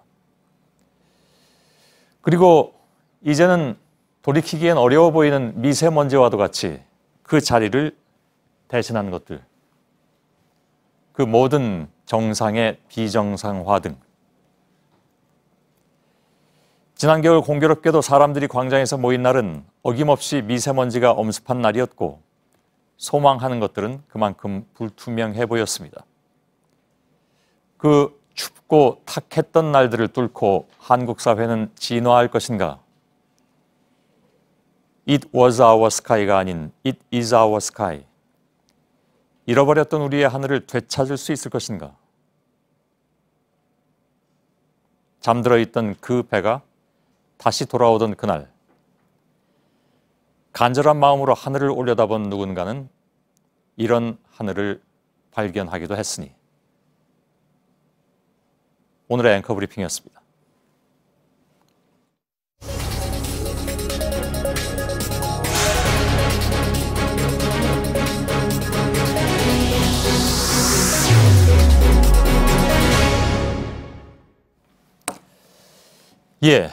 다시 세월호 앞을 연결하겠습니다. 이상엽 기자가 나가 있는데 저희들이 일부에 급히 들어온 소식으로 미 수습자인 단원고 박영인 군의 교복이 발견됐다는 소식을 전해드린 바가 있습니다. 추가로 취재된 내용이 있는지 좀 확인도 할 겸 다시 연결하겠습니다. 이상엽 기자, 자, 교복이 발견된 박영인 군의 가족과는 혹시 연결이 돼서 얘기 나눠봤습니까? 네, 현재 영인군 부모는 저희 취재진은 들어갈 수 없는 부두 안쪽에 머물고 있습니다. 해수부 관계자로부터 교복이 발견됐다는 소식을 전해 듣고 이 현장에서 확인하고 있는 겁니다. 나머지 미수습자 가족들도 외부에서 식사를 마치고 영인군 부모와 함께 자리하고 있는 것으로 전해졌습니다. 예. 자, 세월호에서 발견된 교복이 심하게 훼손된 모습을 일부에서 보여드렸는데 바꾼 교복이었는지 어떻게 확인을 할 수가 있었습니까? 네, 바꾼 상의가 발견된 건 단원고 학생들이 있었던 4층 선수 좌연 객실 쪽입니다. 이 명찰이 붙어 있었는데 단원고 2학년 6반 박영인 군의 이름으로 확인된 겁니다.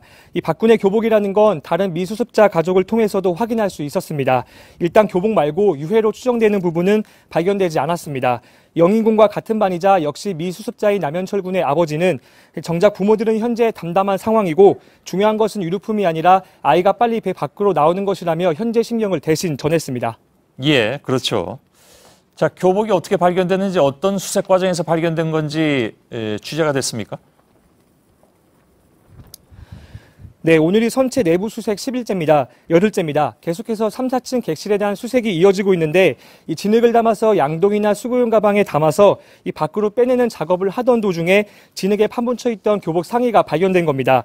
이 발견된 시간은 오후 3시쯤으로 이 절차에 따라 유류품 전담반에서 이 세척을 하는 과정에서 박영인 군의 이름이 적힌 명찰을 확인한 것으로 파악됐습니다. 예. 미수습자 사연은 사실 그동안 언론에서 몇 번 소개가 됐는데 박영인 군은 만능 스포츠맨이다 이렇게 알려졌던 학생이죠. 네, 그렇습니다. 이남 중 막내인 박영인 군은 성격이 무척 활발한 만능 스포츠맨이라고 알려져 있습니다.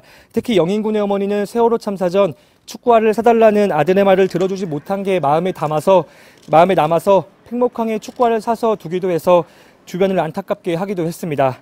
현재 미수습자는 단원고 학생 4명, 일반인 5명입니다. 일단 바꾼 교복이 발견된 만큼 유해 발굴에 대한 기대감도 커지고 있습니다. 예, 바로 그 점인데 그래서 지금 가족들이 굉장히 좀 희망이 더 커졌을 것 같습니다. 근데 발견된 이후에 지금 뭐 밤이고 해서 수색 작업은 더 계속되고 있지는 않다면서요? 일단 앞서 말씀드린 대로 수색 작업은 종료된 상황입니다. 이후에 교복이 발견됐다는 소식이 전해지면서 지금 가족들은 안에서 상황을 지켜보고 있습니다. 예. 그러면 수색 작업은 언제 다시 시작이 됩니까? 내일 아침 일찍 시작이 되나요? 일단 해수부에 확인한 결과 오늘 수색 작업은 종료된 상황입니다. 작업은 내일 오전 8시부터 다시 재개할 예정입니다. 예. 내일 이후에 좀 반가운 소식이 전해졌으면 좋겠습니다. 이상엽 기자가 세월호 앞에서 전해드렸습니다. 수고했습니다. 자, 저희 JTBC는 그동안에 한국 리서치와 함께 지난 3월부터 7차례에 걸쳐서 대선 관련 여론조사를 해왔습니다. 후보별 지지율이 그동안에 어떻게 움직였는지를 좀 오늘쯤은 자세히 좀 분석을 해보고 선거일까지 이제 한 열흘 남짓 정도 남았기 때문에 앞으로는 어떻게 흘러갈까 이거 뭐 쉽게 전망하기는 어렵겠습니다만 지금까지의 조사 결과를 토대로 해서 좀 얘기 좀 나눠봤으면 좋겠습니다. 열흘 남짓 남긴 상황에서 이제 막판 중간 점검이라고나 할까요? 한국 리서치의 김춘석 여론조사본부장이 나와주셨습니다. 어서 오십시오. 예. 그리고 그동안의 여론조사를 보도해온 정치부 안지현 기자도 지금 제 옆에 나와 있습니다. 자, 안지현 기자. 예. 우선 6개월 동안 후보별 지지율 흐름을 정리를 했다고 들었는데 6개월 전은 시기적으로 어떤 의미가 있습니까? 지난 저희 JTBC가 태블릿 PC 보도한 게 지난해 10월 말이었는데요. 예. 그러니까 사실상 11월부터 대선 국면이 시작됐다는 분석이 나옵니다. 예. 그렇기 때문에 대선 주사, 여론조사도 이 시점부터 볼 필요가 있는데요. 그렇군요. 그렇기 때문에 저희는 근데 한국 리서치와 3월부터 조사를 했기 때문에 오늘 분석은 한국갤럽을 중심으로 분석을 했습니다. 예, 그러니까 그 전에 거는 한국갤럽 중심으로 하고 최근은 한국 리서치 걸로 봤습니다. 자, 그러면 후보별로 6개월의 흐름을 좀 살펴볼까요? 네, 먼저 문재인 후보를 보겠습니다. 예. 이 선두권 문재인 두 번 도약 이렇게 제목을 잡아봤는데요. 보시는 것처럼 이 그래프 추이를 지난해 11월부터 보시면 이렇게 전반적으로 탄탄한 흐름을 유지하고 있습니다. 예. 그런데 중요한 거는 두 번에 이렇게 도약한 계기가 있었는데요.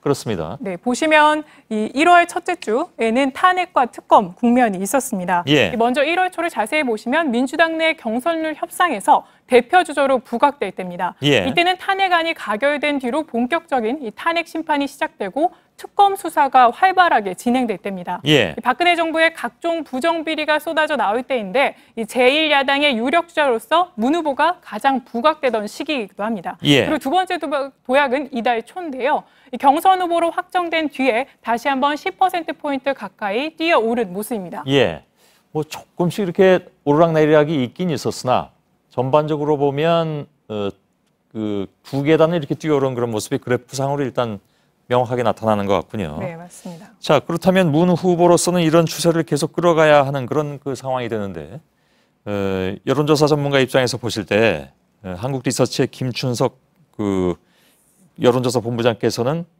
문 후보 지지율 흐름을 어떻게 보고 계십니까? 예, 지금 40% 내외로 상당히 안정적인 그 지지율을 보이고 있죠. 예. 그렇지만 선거에 오래된 금원이 있습니다. 하루 저녁에도 큰 변화가 있을 수 있다.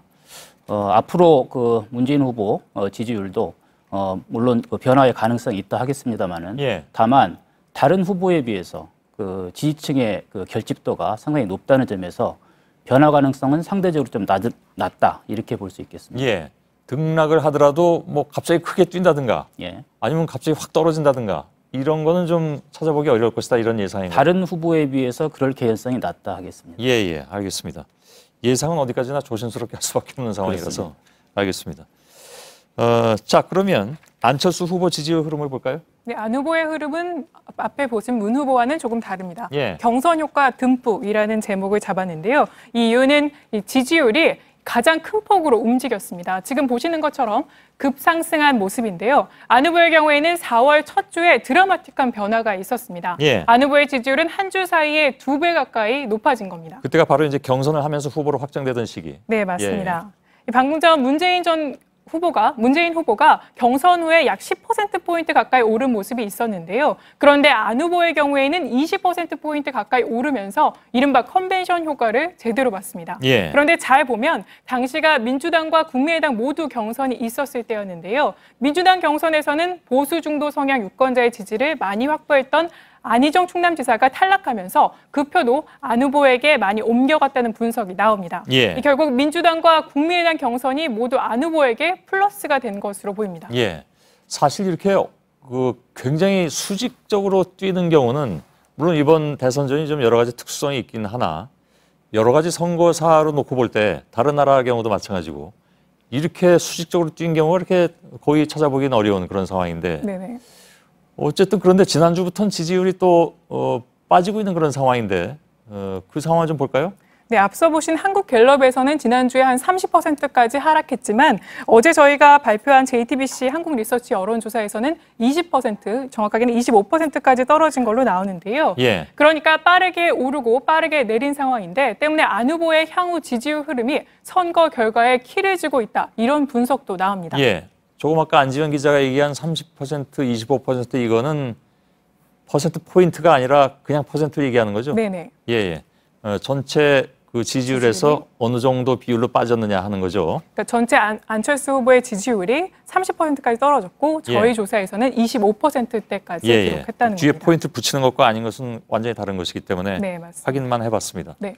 안 후보가 다시 반등하느냐 아니면 지지율이 더 빠지느냐에 따라서 선거판이 크게 흔들 것이다. 이런 얘기로 받아들일까요? 예, 사실 이번 선거의 가장 큰 관심사가 안철수 후보의 지지도의 변화라 생각을 합니다. 예. 저는 안철수 후보의 그 당사자의 변화도 변하지만 상대 후보들과의 변화의 그 상관성이 높기 때문이기도 합니다. 예. 텔레비전 토론이 가장 큰 영향을 미쳤다 할 수 있겠고요. 이번에 또 새로 이슈로 등장이 된 사드 또는 그 안철수 후보가 새로이 그 미래 담론, 통합정부 등을 이제 내세우고 있는데 그런 것들이 이제 여론에 어떻게 영향을 미칠 것인가에 따라서도 앞으로 변화 가능성이 상당할 수 있다 생각합니다. 예. 자, 홍준표 후보로 넘어가겠습니다. 현재 3위를 기록 중인데 홍 후보 지지율 흐름도 상당히 좀 의미 있는 부분들이 많이 있어서 이거 좀 살펴봐야 될 것 같습니다. 그렇죠? 네, 그렇습니다. 홍 후보의 경우에는 저희가 상승세 뚜렷하다는 키워드를 잡아봤는데요. 예. 홍 후보는 5후보 가운데서는 출발은 가장 늦었습니다. 여론조사 대상으로 등장한 것도 3월 초인데요. 예. 홍 후보의 지지율 추이는 이 큰 폭은 아니지만 꾸준히 올라가는 추세입니다. 예. 자, JTBC하고 한국리서치의 여론조사 결과를 보면 좀 더 오른 것으로 아무튼 나타났습니다. 네, 맞습니다. 자세히 그래프를 보시면 3월 초만 하더라도 1%대를 유지했는데요. 그런데 꾸준히 오르면서 이번 주에는 12%대까지 올라섰습니다. 이렇게 상승한 이유는 안철수 후보를 지지했던 보수층 일부가 홍준표 후보에게 이동했기 때문으로 보입니다. 예. 자, 그렇다면 홍 후보의 지지율은 결국 이제 보수층이 어느 정도나 이제 결집할 것이냐, 홍 후보 쪽으로. 예. 이게 관건일 것 같은데 그거 어떻게 봅니까? 앞으로 어떤 또 다른 변인 같은 것들이 있을지. 예. 홍준표 후보가 그 선거 초반에는 보수의 그 대표 후보로 인식이 잘 되지 않았던 면이 있다고 할 수 있겠습니다. 그래서 예. 낮았는데요. 선거가 진행됨에 따라서 보수의 대안이 될 수 있겠다 아마 이렇게 보수층으로부터 생각이 되는 것 같습니다. 계속 본인이 또 그걸 주장하기도 했으니까요. 그렇습니다. 예. 그런데 이제 사실은 홍준표 후보뿐만 아니라 안철수 후보의 앞으로의 행보 또는 지지율의 변화 상당히 상관성이 있거든요. 예. 그래서 안철수 후보의 지지율과 홍준표 후보의 지지율을 함께 보면서 변화 양상을 좀 확인해야 될 거라고 봅니다. 예. 여론조사를 이제 큰 틀에서 보면 양강 구도가 나타났다가 문재인 후보 독주가 좀 이어졌다가 다시 또 양강 구도가 나타나기도 하고 이제 또 한 축이었던 안철수 후보가 조금 빠지기 시작하니까 이제 양강이 아니다라고 분석하는 언론들도 많이 나오고 있습니다. 전체 구도를 한번 볼까요? 안지현 기자. 네, 문재인 후보의 독주 기간이 상당 시간 지속이 됐지만 자세히 보면 두 차례의 양강 구도가 형성된 바 있습니다. 먼저 1월 초입니다. 반기문 전 총장이 귀국하면서 문재인 당시 대선 주자와는 초접전인 상태였습니다. 그렇습니다. 네, 하지만 반 전 총장에 대한 검증과 네거티브가 본격화되면서 지지율은 크게 떨어졌는데요. 예. 결국 지지율 급락이 불출마로 이어지고 네, 맞습니다. 그죠? 예. 그리고 1월 말 불출마 선언하면서 한 달간 이어졌던 양강 구도는 깨졌습니다. 그리고 두 번째 양강 구도가 나타난 건 이달 초입니다. 예. 경선이 끝나고 안 후보의 지지율이 2배로 상승하면서 문재인 후보와 안철수 후보가 초접전 상태를 이어갔습니다. 예. 하지만 안철수 후보의 본격적인 대선 국면과 이 각종 검증, TV 토론을 위한 각종 검증이 시작되면서 지지율이 빠지고 다시 일강 구도로 정리되는 모양새입니다. 예.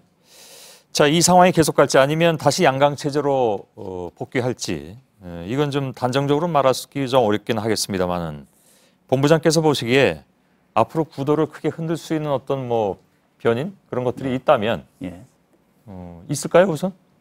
뭐 많이 있다고 봅니다. 예. 그중에 가장 핵심적인 것이 역시 그 보수의 표심이지 않나 싶습니다. 예. 그 보수의 표심에 따라서 안철수 후보의 그런 지지도, 그다음에 그 홍준표 후보의 지지도 변화의 양상이 다를 수 있기 때문에 그렇다고 봅니다. 예. 그렇군요. 아무리 생각을 해도. 근데 보수 표심은 이전에도 계속 이동은 했던 그런 상황이기도 하고. 예. 그 흐름을 좀 살펴봐야 될 것 같은데 안지영 기자.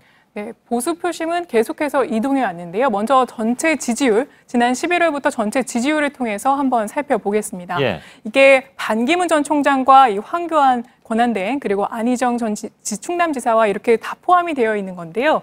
이 짧게 요약을 하면 이 보수층의 표심은 이 반기문에서 황교안, 안희정으로 이동했다가 안철수로 이동하면서 막판에는 이 홍준표 후보가 상승하는 모양새입니다. 예, 이 전체 지지율이고 보수층으로 국한하면 어떻게 나옵니까? 네, 보수층으로 국한하면 좀 더 흐름을 자세하게 볼 수 있습니다. 예. 이 보수층 지지율을 보면 이달 초에 이 안 후보에 대한 보수층의 지지율이 50% 가까이까지 올라갔는데요. 그러나 안 후보에 대한 지지율이 다시 내려가면서 반대로 홍준표 후보가 점차 올라갔고 두 후보의 지지율은 지금 초접전인 상황입니다. 예. 근데 이제 이른바 보수층이라고 이렇게 저희들이 얘기는 합니다만은 지금 어느 정도 된다고 봐야 됩니까? 유권자 4명 중에 1명 25% 정도로 볼 수 있습니다. 아, 그런가요? 예, 탄핵 국면으로 좀 줄어들긴 했지만 예. 상당한 수라고 할 수 있고요. 결국 이 보수의 표심이 특정 후보에게 쏠리느냐 아니면 복수의 후보에게 양분되느냐에 따라서 그 선거의 양상이 달라질 수 있을 거라고 봅니다. 저희가 엊그저께 4차 토론을 저희들이 주최를 했고요. 예. 그리고 앞으로 이제 2번의 토론이 남아 있는데 4차 토론 전후로 해서 왜 조사한 걸 어저께 안지영 기자가 상세하게 풀어드렸잖아요. 시청자 여러분께. 그것만 봐도 토론이 상당 부분 영향을 끼치는 것 같다. 그러니까 여기서 상당 부분이라고 하는 것은 뭐 전체 판세를 뒤집을 정도는 아니라 하더라도 적어도 비슷비슷한 상황에서 그걸 조금 바꿀 수 있는 그런 정도의 영향력은 분명히 가지고 있다라는 것을 느낄 수가 있었는데 예. 조사 결과만 놓고 볼 때 앞으로 남은 2번의 토론이 그만한 영향력을 가질 수 있을까요? 즉 변수가 될 수 있겠느냐 하는 질문입니다. 다른 요인이 있을 수 있겠습니다만 아무래도 지금까지보다는 영향력이 적지 않을까 하는 생각은 합니다. 예. 다만 대선 기간이 워낙 짧았기 때문에 남은 기간도 짧고요. 그래서 예. TV 토론 효과가 분명히 있을 것이다고는 또 말씀드릴 수 있겠습니다. 예. 실제로 아까 얘기한 대로 TV 토론 전후에 지지율 변화가 나타났었잖아요, 그죠? 네네. 예. 급격하게 심상정 후보가 올라가는 모습을 저희가 어제 보도를 통해서 알려드렸는데요. 예. 그동안 3번의 TV 토론에서 그동안 심상정 후보와 유승민 후보가 잘했다는 평가가 많았습니다. 예. 이 저희 한국리서치의 이 7차 여론조사 결과를 보더라도 이 막판에 갈수록 심상정 후보와 유승민 후보의 지지율이 이렇게 올라가는 모습이 분명하게 나타나고 있습니다. 예. 특히 뭐 이 그래프에 나와 있습니다만 심상정 후보는 토론의 어떤 영향을 가장 많이 입은 네. 쉽게 말하면 이제 덕을 본 그런 후보가 아닌가 싶습니다. 자, 앞으로 남은 한 열흘 정도 가장 어려운 질문입니다. 대답 안 하셔도 됩니다. 네. 어떻게 예측하십니까? 안 하는 게 좋긴 하겠습니다만 여쭤보고 나서도 좀 불안하네요. 예. 예. 변수로 말씀드리는 게 좋을 것 같습니다. 예. 그 텔레비전 토론회가 이번에 상당히 영향이 있었던 변수인 건 사실이고요. 예. 그리고 모든 선거의 항상 그 관심사가 그 연령별 투표율이라고 볼 수 있겠습니다. 예. 또 하나 사실은 조그마한 것이라고 볼 수 있겠지만 후보들의 말실수 이런 것도 돌출 변수로 큰 변수가 될 수 있다고 보겠습니다. 사실은 이런 하나하나가 앞으로 남은 기간 동안에 어떻게 영향을 미치느냐에 따라서 충분히 그 변화 가능성은 있다고 생각합니다. 예. 후보들이나 아니면 그 후보를 지지하는 지지자들이나 사실 앞으로 열흘 동안에 어찌 보면 좀 살얼음판 같은 그런 형국이 될 것 같긴 하군요. 알겠습니다. 김춘석 본부장님 잘 들었습니다. 안지영 기자 수고했습니다.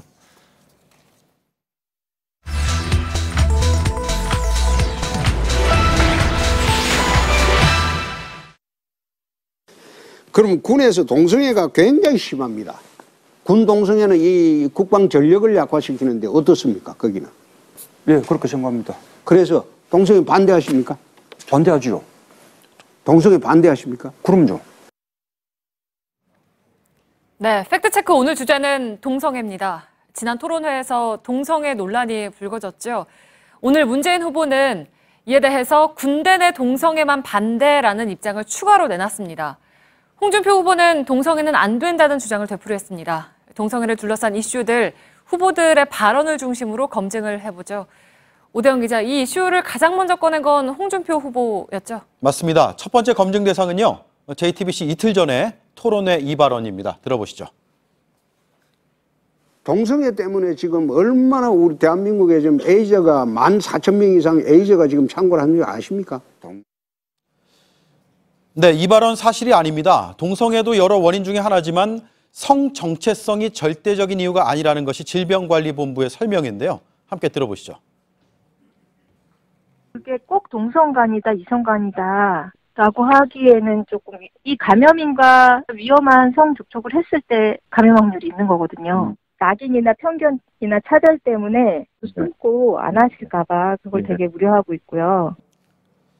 네, 정부 당국자가 사실과 거리가 멀다고 바로 이제 확인을 하셨군요. 오히려 동성애를 부각시키는 게 우려된다는 얘기까지 했는데요. 네. 두 번째로 유엔 산하에 UNAIDS라는 기구가 있습니다. 거기서 나온 보고서입니다. 아시아 태평양 지역의 HIV 감염자 중에 18%가 남성 동성애자 및 남성과의 성관계자였습니다. 수치상으로 절대 다수는 아니죠.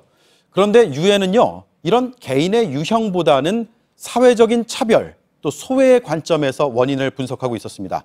동성애자의 개인 문제 때문이 아니라 사회적인 보호 시스템이 이들에게 제대로 닿지 않아서 감염에 노출되기 쉽다라는 건데, 홍준표 후보는 오늘 동성애에 대해서 엄벌을 받아야 한다라는 발언을 했습니다. 네, 그렇게 정리를 하면 홍준표 후보는 발병 원인을 동성애자 개인에서 찾고 있고 반대로 유엔은 이제 사회적 책임 차원에서 분석을 한 거군요. 다음은요. 네.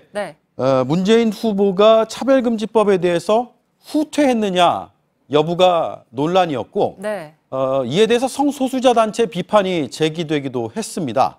문 후보가 오늘 이렇게 발언했습니다. 이 차별금지법을 마치 동성혼을 합법화하는 그런 법인 것처럼 그것이 많은 또 갈등의 큰 원인이 되고 있습니다. 그래서 차별금지법을 만드는 데도 조금 더 공론을 모아나가고 사회적 합의를 높여 나가야만 가능한 문제일 것이다라고 저는. 네, 문재인 후보는 이번 대선에서 차별금지법 제정을 공약하지 않았습니다. 반면에 지난 대선에서는 약속을 했습니다. 2012년 대선 공약집을 한번 확인해 보겠습니다. 당시에 보편적 인권의 보장 차원에서 포괄적인 차별금지법을 만들겠다라고 밝혔죠. 또 관련 단체에도 성소수자 인권을 위한 법 제정 의지를 당시에 밝혔는데요. 따라서 차별금지법에 대한 입장은 달라진 것이 맞습니다. 이에 대해서 문재인 후보 측의 얘기를 들어봤습니다. 국가인권위원회를 강화해서 성소수자의 차별을 없애겠다 이렇게 밝혔습니다.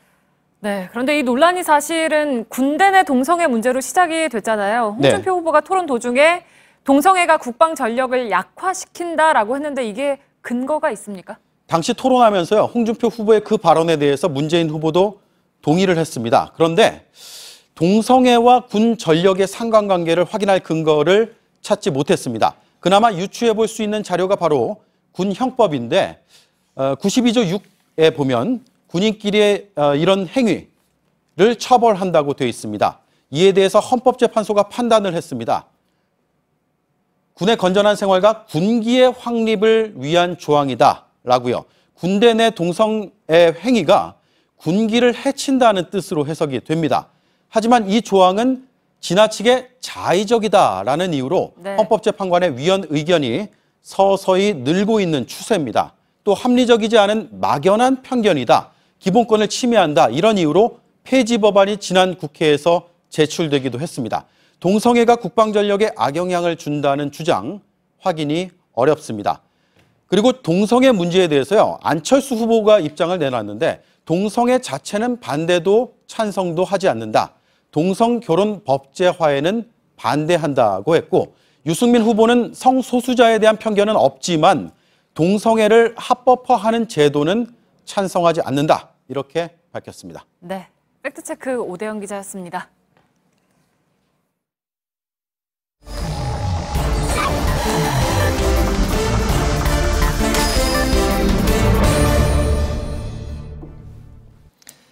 예, 비하인드 뉴스 시작하겠습니다. 정치부의 박성태 기자가 나와 있습니다.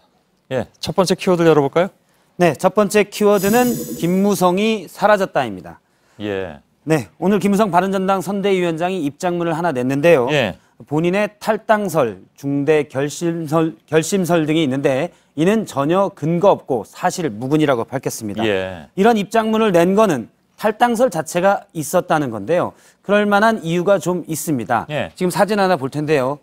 지난 4월 21일 날 유승민 후보의 자전거 유세 장면입니다. 옆에 김무성 위원장이 즐거운 표정으로 자전거를 타고 있습니다. 예. 그런데 닷새 뒤인 26일 유세 사진을 보면은 김무성 위원장이 없어졌습니다. 예. 김무성 위원장은 21일 이후로는 22일부터죠. 유세에 전혀 참여하지 않고 예. 있다고 합니다. 이 때문에 사진이 아주 딱 증명을 하는군요. 예, 이 때문에 유승민 후보와 김무성 위원장의 거리가 좀 멀어진 것 아니냐 이런 예. 얘기가 나왔습니다. 근데 탈당설은 근거 없다고 김무성 위원장이 직접 밝혔고 예.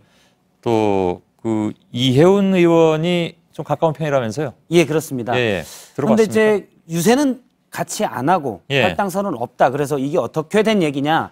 그래서 김무성 후보와도 좀 가깝고 이혜훈 의원과는 아주 가까운 이혜훈 의원에게 직접 물어봤습니다. 유승민 후보와는 아주 가까운. 예, 유승민 후보와는 아주 가까운 이혜훈 의원에게 사실 확인을 좀 물어봤습니다. 예. 그랬더니 지난 24일 바른정당 의총에서 김무성 위원장이 상당히 곤욕을 치렀다고 밝혔습니다. 예. 유승민 후보를 공격하는 목소리들이 많았는데 이를 막았었다고 했고요.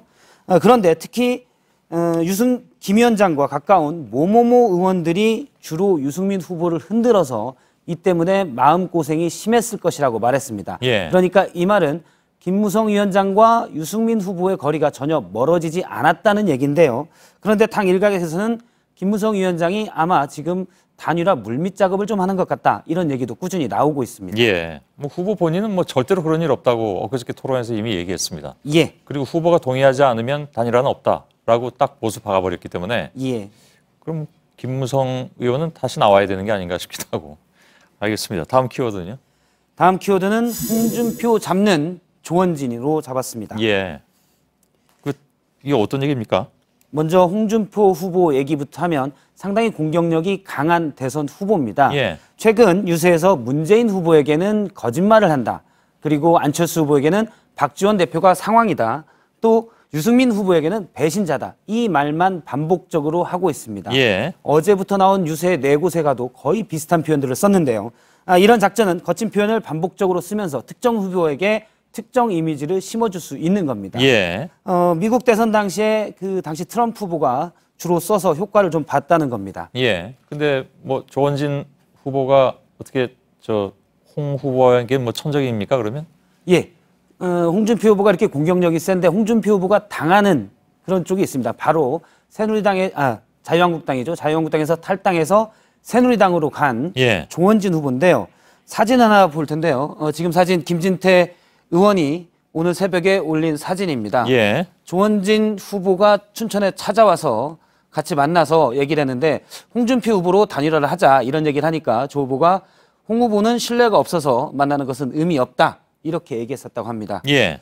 예, 그러면서 뭐 해장국은 맛있었는데 만남은 씁쓸했다라는 김진태 의원의 얘기입니다. 예. 예.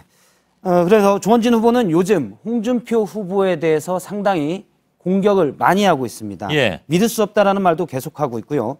또 오늘 유세에서는 재판받고 있는 홍준표 후보가 당내 경선을 통과해 대선 후보가 된 것도 잘못됐다. 이런 주장도 하고 있습니다. 예. 이에 대해서 홍준표 후보 측은 사실 다른 후보 측에 대하면 맞받아 쳐야 되는데 홍준표 후보 측은 신경 쓰지 않겠다라고 답하고 있습니다. 예, 알겠습니다. 마지막 키워드는요?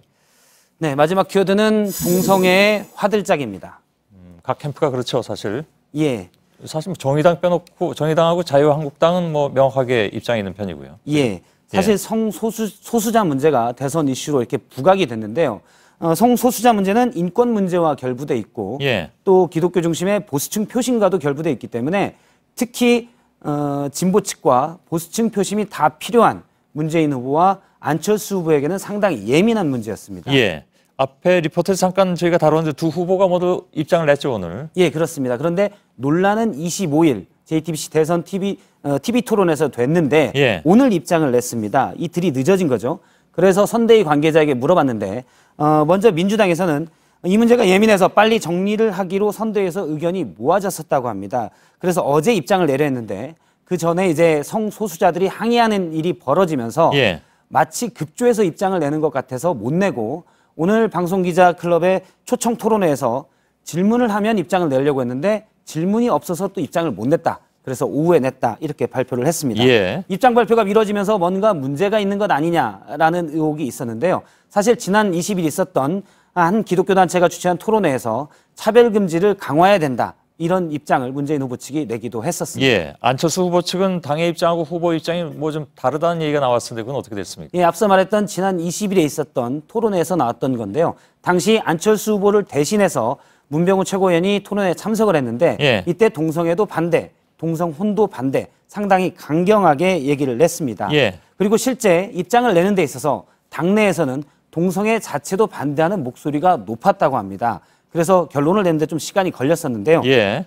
그런데 어제 안철수 후보가 송금주 수석 대변인을 만나서 입장을 직접 밝히도록 해야 되겠다. 그런 의지를 냈었고 오늘 제주에서 기자들을 만나서 답변을 했습니다. 하지만 차별금지법 제정에 찬성하냐 이 질문에는 답을 하지 않았습니다. 그런가요? 예, 알겠습니다. 박성태 기자였습니다. 잘 들었습니다. 네, 내일 강원 영서에만 비가 조금 오겠고 전국이 대체로 맑고 건조하겠습니다. 예. 자, 소셜 라이브, 페이스북 라이브를 통해서 뉴스 끝나고 바로 지속이 되는데 오늘은 밀착 카메라 팀이 모두 나와 있습니다. 잠시 후에 만나보시길 바라겠습니다. 여러분, 저희들은 내일도 최선을 다하겠습니다. 고맙습니다.